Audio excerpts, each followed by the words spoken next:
It's Must Know People. I'm John Ryan. Today's episode is a little bit different than we've done in the past. Normally, we've talked to some folks around Carroll about their story, about them growing up in Carroll, but today is a little bit different because it's about an experience that my wife, Deana, who is joining me on the podcast here today. So welcome to the podcast. Hello. Thank you. Yeah, we've done some podcasting in the past.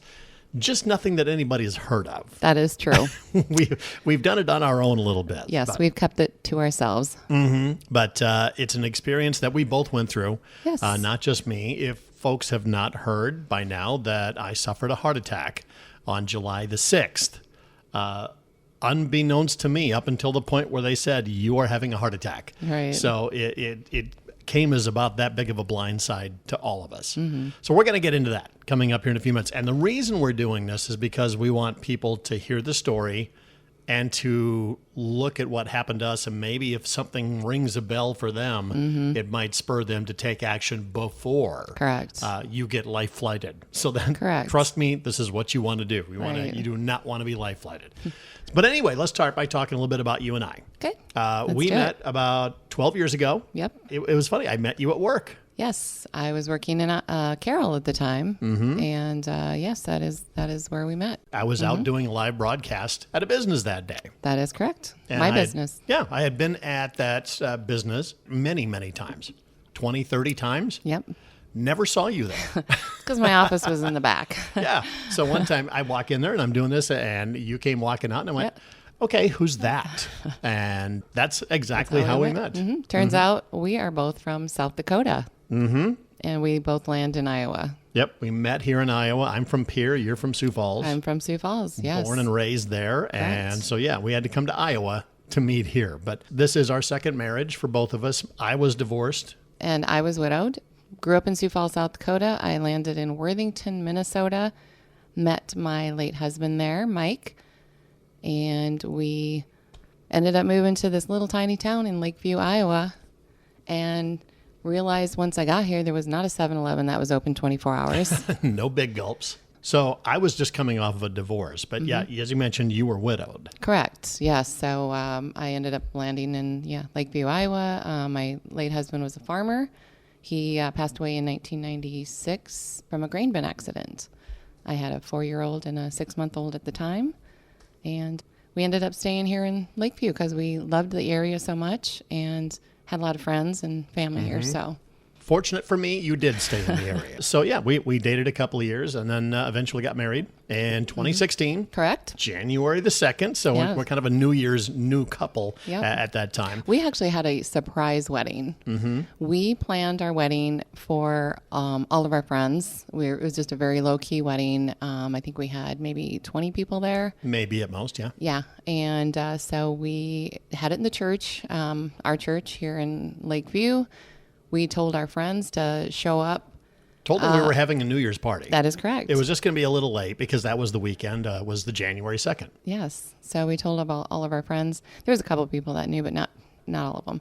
Told them to show up at 5 o'clock and we're here for a party. And then it was, hey, we're getting married. Yep. Get the cars. We're going over there. We're getting married. And this is how this is going to start, 2016. Yes. So that's how we did. Yeah. So, we've been living here in Lakeview ever since, loving it. We do a lot of biking. We do a lot of hiking. We do a lot of kayaking.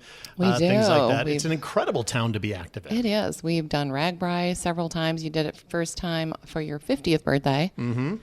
And you got me into biking. I thought you were crazy. Yes. But I thought, because I always thought people who rode Ragbri were just insane. Yeah. I mean, why on earth would you ever want to ride your bike across the state? I actually started because my friend Steph, we started riding together and our daughters. I won a bike at the bike bash and I picked out a bike and then my daughter got a bike also and we started biking that summer and I think it was shortly after I met you. Haven't stopped since. We have not. Yeah. Yeah. So we do a lot of that around here. So we try to stay active doing all of that kind of stuff. 2024, though, I'm going to fast forward a little bit here. It has been a very trying year because it started out with me having back surgery. It was February when I was having bad sciatic pain and things like that. Found a great doctor over in Ames. He went in, performed a laminectomy, I think it was called, and has been great ever since then.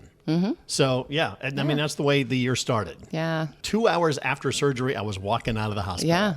asking for a beer. Which is not uncommon for anybody who knows me. It was can we stop on the way home? Yeah. And so it was shortly after that I started to experience something I had never really experienced before. It was very brief, very sporadic, but it was certainly something I took notice of. I was feeling a pressure, a heaviness in my chest when we would go out and start biking, start hiking, things like that. And it just felt like I was exhausted already. But you didn't tell me any of this. No. I just thought it was just a weird here Yep. and now kind of thing. Every once in a while, I'd have it once and wouldn't have it again for weeks. Right. I would have forgotten about it. But I would also, your heart would kind of flutter a little bit, and you just didn't have that lack. You had that lack of energy. I remember you going downstairs to exercise. So we have treadmill and a bike and an elliptical in the basement, and you were going down there and you're like, I just feel like I just don't want to even be on it. I get on it and I was like, okay, maybe, the back surgery, maybe you're just still I was still some coming issues. off that a little bit. So we kind of attributed it to that. I had taken off some time from exercising regularly. So that was something a little bit different. But eventually, again, it kind of kept going that way. And every once in a while, that same problem would crop up, but it would be like 4 or 5 minutes and it would be gone. And I would continue, we'd be biking somewhere and we would continue to bike and we'd finish our bike rides and things like that. So that's why I didn't really pay a ton of attention to it. I thought it was more indigestion, gas. I was making every excuse in the book Absolutely. that I could. Yeah, I never really told you about it. No. Until later on. We were in Minneapolis. We were visiting our kids up in Minneapolis, and we happened to be at like a Sam's Club or something like that. And I'm pushing the cart on the way out, and it happened again. I think that's the first time I mentioned it to you. I think it is. And that was in June, mid-June, maybe, somewhere in there.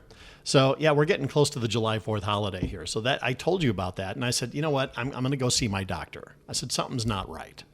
So I called up my doctor, said, I need a physical. I'm going to be turning 60 on July 7th, and I want to get a physical.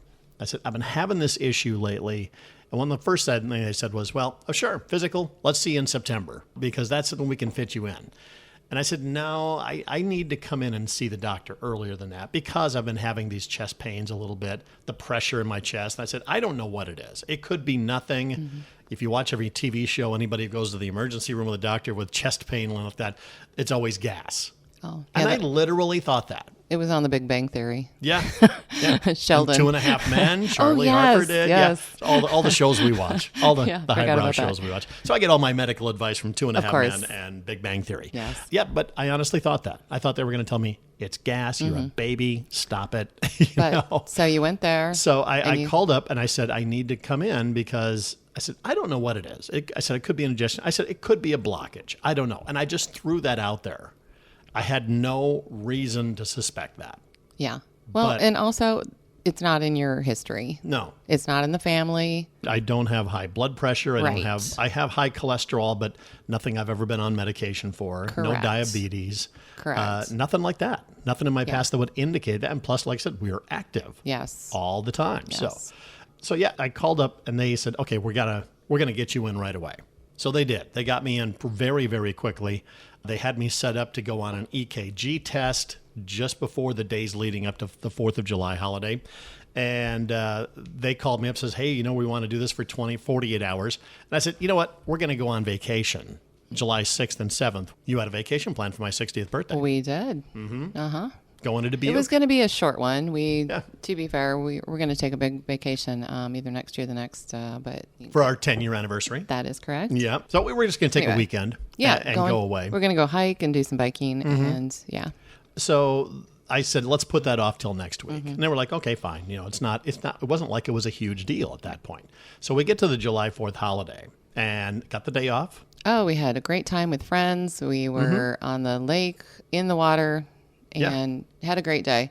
Everything was great. Yep. So that night we come home, and the minute you laid down, you had problems. I started having that big time pressure in my chest, and it was dead in the center of my chest. Yep. Which also kind of threw me off. I thought, well, okay, it's more indigestion there because I thought I had no pain radiating out, nothing like that. It was just pressure. And then we start Googling stuff.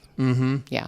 And I'm looking for, you're looking for signs of a heart attack or stroke or whatever, and I don't see what you're describing to me. I'm thinking, okay, so we start giving you some I'm taking gas Pepsid, pills. Gas X, things like that. Yeah. Just like, it's got to be just some crazy indigestion. So you didn't sleep well that night, Nope. but the next day we get up and we decided to bike with friends. Mm-hmm. We biked down to Breda and back. I did feel it a little bit that morning. You said that later. And I was talking to you about it as we were riding our bikes, saying, I'm experiencing that again. It went away, and we just continued to bike. Yeah. I was very thankful, though, we were with an EMT. Yeah. that day. Yeah. A couple people that we know that have medical training. Yes. Certainly. So we got home, and that night again, so you got some indigestion or whatever you think it is. Didn't sleep well the night before, but just a couple hours. And then I laid down again, and immediately that pressure came back. I mean, and it was worse. So I go to sleep, and you went downstairs immediately. Yeah, you're a very light sleeper. I didn't want to keep you up. So I'm like, okay, I'm going to go downstairs. I'm going to watch some TV or something, and I'll get over this. So bad night for you. Very bad night. Yeah. What happened next? Well, I started having all that chest pressure, and this was a new symptom that came up. I started vomiting. I started getting sick to my stomach, and I thought, man, what did I eat? Right. I thought it was maybe some smoked turkey that we Right. had. I'm Yes. like, again, I'm looking for every excuse in the book why this is happening to me. Yeah. Because I literally have not spent a day in the hospital almost my whole life. So you come up the next morning, and it's about 6:30, and you're like, okay. after not getting any sleep. And you've been throwing up all night, and I slept off and on. I knew you weren't in bed, and I was, knew you were downstairs hoping that you were sleeping. So anyway, you come up and you say, okay, I made an appointment at urgent care. Mm-hmm. I was like, okay. I said, something's got to happen with this. Great. I can't go through another night like and this. I look at you, and you're miserable. Yeah. So we get in the car, and longest half-hour drive of my life. Oh my gosh. I was so worried about you. I just looked at your face, knew that you were in pain. And we get there and then see the nurses and stuff. Finally see the doctor there, and she says, you're having a heart attack. You need to go to the emergency room. At that point, I looked over at you, and I think both of our mouths just dropped. Right. So this is the last thing we still expected. Yeah. Anyway. So I'm starting to walk out, and I grab your hand. We hold hands a lot. So we're holding hands, and we're walking out. And I'm thinking, okay, Deana, keep your shit together. Keep your shit together. You need to do this for John. Yeah. And I wasn't going to look at you because I thought, okay, we need to do this. And I think we're both still in a little bit of disbelief at that point. So we get to the emergency room. We just drive right over there. Yep. And they take me in. They wheel me in right away. And they started me on medication like the aspirin and things like that. So I'm laying on a table in the emergency room. And the doctor says, your body's trying to give you a heart attack. Right. So we're kind of like, okay, is it a heart attack or is it not a heart attack? He goes, you know what? We're going to run these tests, and you can either go to Fort Dodge or Des Moines. And you and I are kind of looking at each other. We got some telepathy going. We're going, hey, Fort Dodge is close. We can just drive right over there. And he goes, oh, no. This isn't how it works. You're going to take the helicopter to Des Moines, and your wife is going to drive. And I was like, what? Yeah. I was mortified for you. I was more worried about you having to drive home and then drive down to Des Moines than me ever. No. Then, things got really real then. Yeah. And by the time that they had the helicopter there, and I'm realizing. And it was quick. It was very quick. Fairly quick. And by the way, the people in the emergency room were phenomenal. Absolutely. The nurses there, the one main nurse and the doctor there. Super nice. They explained everything as much as they could from what they knew at the time. Right. So I just can't say enough good things about them. The nurse that was on. I wish I had their names. I know, same. The nurse that was there, she gave me a big hug. Was crying clearly, and she came in and she gave me a big hug. She said, he's going to be okay. Mm-hmm. He is going to be okay. And I was like, okay. It was all very tough. And I was like, and I see you took a little short video of me being loaded. I did. Wheeled out towards the airplane. And it's still so surreal in my head that that's me on the gurney. Yeah. It just And the hardest part, you get out there, and then I have to call your daughter Kate and tell her what's going on. Your dad is having a heart attack. Correct.